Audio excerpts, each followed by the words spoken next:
Berakhirnya kehamilan secara sengaja seperti layaknya fenomena gunung es. Yang terekspos di media hanyalah segelintir dari jumlah praktik aborsi yang sebenarnya terjadi di sekitar kita. Beragam dalih seperti faktor ekonomi, kesehatan ibu hingga korban perkosaan menjadi alasan bagi para pelaku untuk menghalalkan aborsi. Berikut hasil penelusuran saya di Surabaya, di mana kasus kematian sang jabang bayi merupakan faktor kesengajaan dari orang tua yang ternyata masih di bawah umur. Warga bahkan memergoki si orang tua mengubur jabang bayinya di tempat pemakaman umum.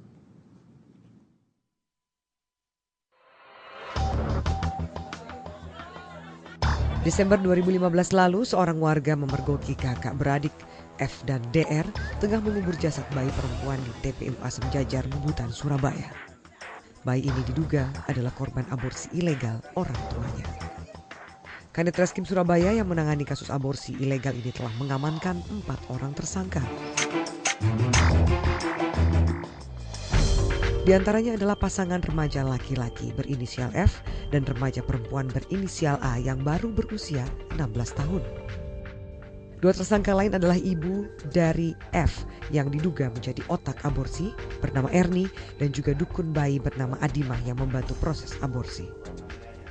Berdasarkan penelusuran petugas, janin bayi dipaksa lahir dengan bantuan Adimah, sang dukun beranak, dengan memberikan ramuan tradisional dan pijatan. Tindakan aborsi dilatar belakangi kondisi para pelaku yang masih duduk di bangku sekolah.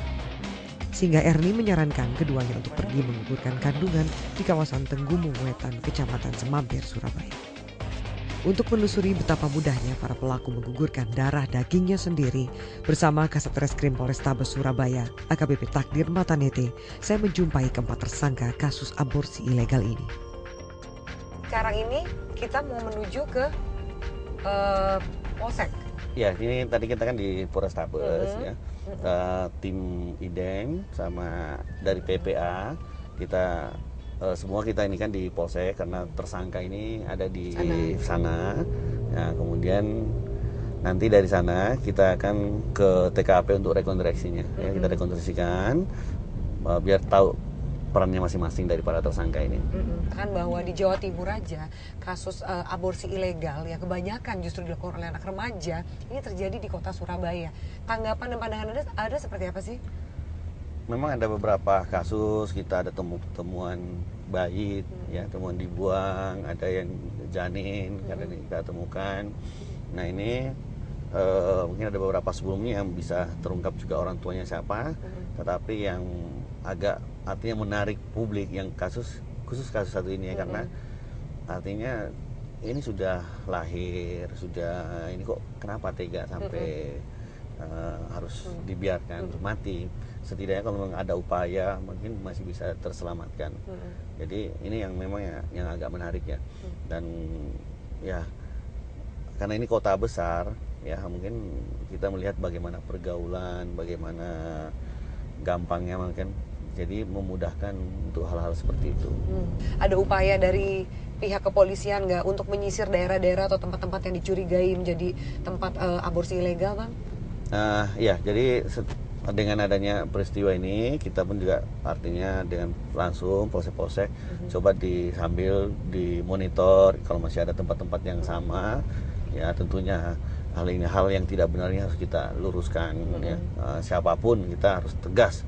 Nah seperti itu, dan ya, memang sementara ini kami masih fokus untuk menuntaskan dulu kasus yang ada ini ya. Tibalah kami di Polsek Bubutan. Di sini sang dukun bayi Adimah dan ibu dari remaja laki-laki Erni ditahan. Kepada saya, Erni mengungkapkan awal mula ia mencetuskan ide agar kandungan remaja putri yang dihamili oleh anaknya digugurkan saja.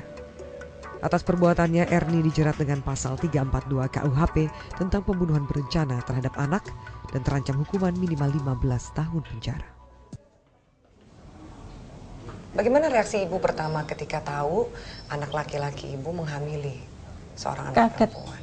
Saya udah bilang kalau nikah, harusnya nikah aja gitu. Tapi anak-anak nggak mau, dua-duanya nggak mau, masih pengen sekolah, malu katanya. Dan mereka pengen digugurkan, ya dan memohon sama saya, jadi ya saya iyakan. Ketika saya membaca banyak pemberitaan soal kasus ibu ini, justru ibulah yang menginisiasikan, memberikan ide untuk melakukan aborsi. Bukan, anaknya sendiri ditanyai polisi juga, ditanyai ibu yang menggugurkan itu bilang kalau dia sendiri yang mau, bukan saya. Bukan media, mungkin media lebih memojokkan saya, ya alhamdulillah daripada anak saya yang dipojokkan, kan kasihan anak-anak, nggak apa-apa, saya ikhlas. Sempat ibu bertahan atau memberikan alasan untuk mempertahankan kandungan itu? Apa waktu itu ibu kemukakan alasannya? Dia bilang kalau aborsi itu lebih sakit daripada melahirkan. Saya kasih yang buruk-buruk tentang aborsi ke anak perempuannya itu.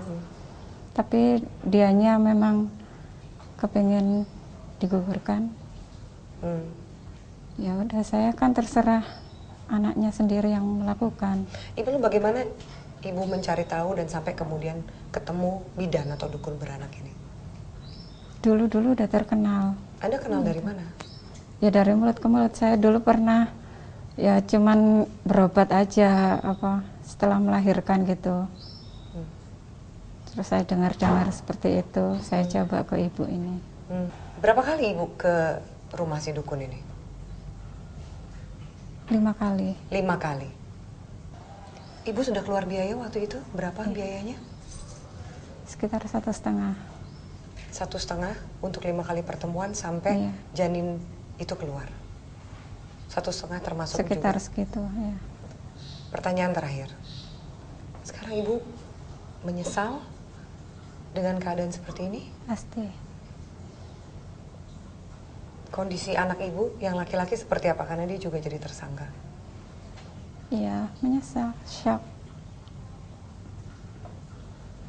Seperti apa, Bu, penyesalan ibu sebagai seorang ibu sesama perempuan? Nggak bisa dikatakan, Mbak.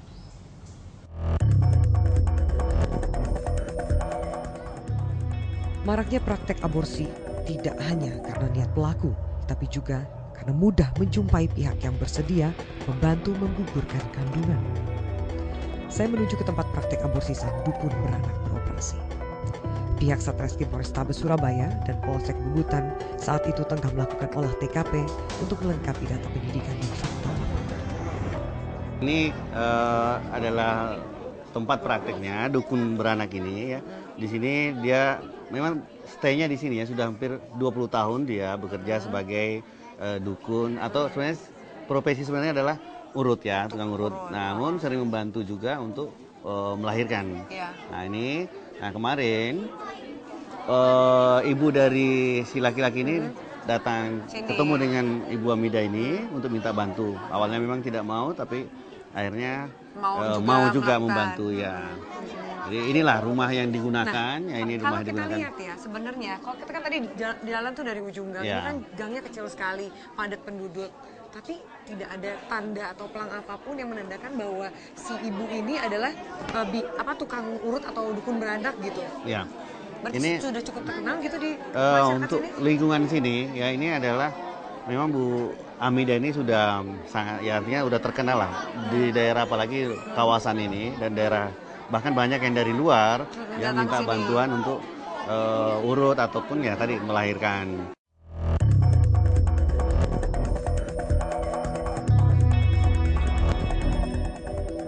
Banyak warga yang sudah mengetahui profesi Adimah sebagai dukun bayi sejak 20 tahun lalu.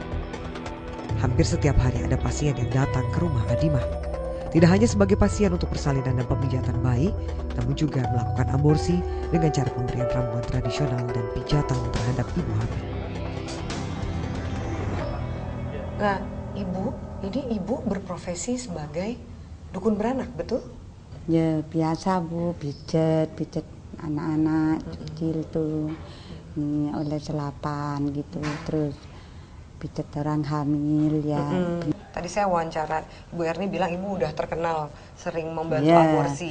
Dulu Bu, saya melahirkan banyak dulu. Sekarang lah dukun enggak boleh Bu. Tapi ibu bantu melahirkan kan? kan? Belum budal. Nah, ini ya kan terpaksa Bu, mulai anak-anaknya nangis-nangis di rumah itu minta sekolah ulangan mulai. Enggak tahu. Katanya bener Ibu udah 20 tahun praktek jadi Aduh, dukun. 20 tahun tuh saya sampai Jadi dukun. punya anak yang kuliah itu. Lah, Tak terus tahu ada gitu-gitu, ndak biasa. nggak pernah bantu orang aborsi Ndak, saya. sebelumnya? Yang Ndak benar. Ndak tahu Bu. Kalau Nggak. nggak pernah bantu, kenapa Ibu punya jamu-jamu itu buat aborsi? Lah, jamu Obat itu peluru itu. kayak telat Bu, kayak orang telat biasa Bu, telat biasa. Jamu itu, kalau orang KB itu lah telat Bu, kadang-kadang ngeleren telat sampai 10 bulan, sampai setahun gitu. Iku beli jamu telat itu, kepingin punya anak, iku bi subur kandungan. Gitu Bu, ikut Nah sekarang kenapa Bu, selain alasan minta tolong, kenapa Ibu mau? Ya enggak tahu, saya pas mau Bu, balik-balik Bank 5. Ada duitnya? Atau jangan-jangan kan ada duitnya? Bener Ibu udah 5 kali ketemu? Tak anaknya? ketemu satu kalinya, saya tinggal nang omahe anakku ngene. Terus satu kalinya ada pasien saya, Iya, pasien tapi 5 pijet. kali nggak ketemu. Bener nggak 5 Enggak, kali? saya ketemu saya ikut 3 kali. 3 kali aja? Terus 3 kali itu prosesnya apa? Iya, wong melayu nang omah dor subuh jam 4. Karena udah mau melahirkan itu? Iya. Nah, terus? Jam 5 keluar. Jam 5 keluar. Bayinya masih hidup? Iya, setilu 1 jam. 1 jam? Lah, lalu 1 jam itu Ibu tahu dari mana tiba-tiba bayinya meninggal? Nggak ada usaha untuk bawa bayinya ke rumah sakit, Bu? Ya, dibawa nang rumah sakit yang kecil iku ndak sama itu kon pandii. Kon mandi di rumah aja, mandi sendiri ngini ya. Ndak, saya ndak tahu Mi. Saya mandi sampean aja. Ibu yang mandiin bayinya? Iya, dimandi. Wis gak ada bekani wisan kecilun. Yang ditaruh itu ya teke. Udah mati? Jam iya pas sudah mandi. Ibu nyesel nggak nih sekarang? Ya salah iku Bu, maksa iku dikol iku polai. Terpaksa ya iku man nangis-nangis di rumah iku. Ibu sama anak iku ya terpaksa dikasih polai ngomong disuruh orang jamu. Ya ikut tok sing terpaksa ya aku. Sementara pasangan F dan A kini mendapatkan pendampingan dari pihak kepolisian karena tergolong pelaku di bawah umur. F mengungkapkan alasan kenekatannya menyetujui tindakan aborsi hingga tega mengubur jasad darah dagingnya sendiri. Bahkan remaja ini tidak mengetahui dampak fisik dan psikologis sang ibu akibat tindakan aborsi. Terus kamu bilang kamu takut? Iya. Tapi kenapa sampai kemudian urusannya jadi aborsi? Soalnya masih belum cukup buat hidupin si itu tadi. Bayi. Iya. Dan juga teman dekat kamu ini, Iya. pacar kamu. Nah lalu sampai bisa ke dukun beranak itu, bidan itu gimana? Aku bilang ke mama kalau aku punya masalah, terus sama mama disaranin untuk nikah. Akunya sama si pacar aku masih bilang, aku kecil, aku belum siap. Ya apa kamu harus tanggung jawab. Terus nikah aja lo, nggak ada resikonya. Terus aku bilang, aku nggak mau, aku belum siap Bu. Terus ya udah mama periksakan dulu ini sekarang. Akhirnya jam 4 subuh itu setelah minum-minuman itu kan pacar kamu harus melahirkan. Perginya sama ibu kamu juga? Iya. Ke si dukun itu? Iya. Akhirnya, tapi kan kamu yang menguburkan. Jadi kamu ketemu dia itu setelah proses persalinan gimana? Kapan? Waktu aku pulang dari sekolah itu, dia sama mamaku janjian ketemuan di depan gang situ. Terus? Terus aku yang ngambil tasnya dia. Itu udah ada di dalam bayinya itu? Iya. Oh, kamu ambil tasnya? Iya. Terus dia kamu apain? Terus aku taruh rumah, malamnya aku kubur. Terus gimana rasanya kamu akan nguburin anak kamu sendiri? Sedih sama takut sama nggak tega gitu. Ya sama nangis. Sampai yakin akan aborsi. Tapi tentu kamu tahu ada resikonya bahwa itu akan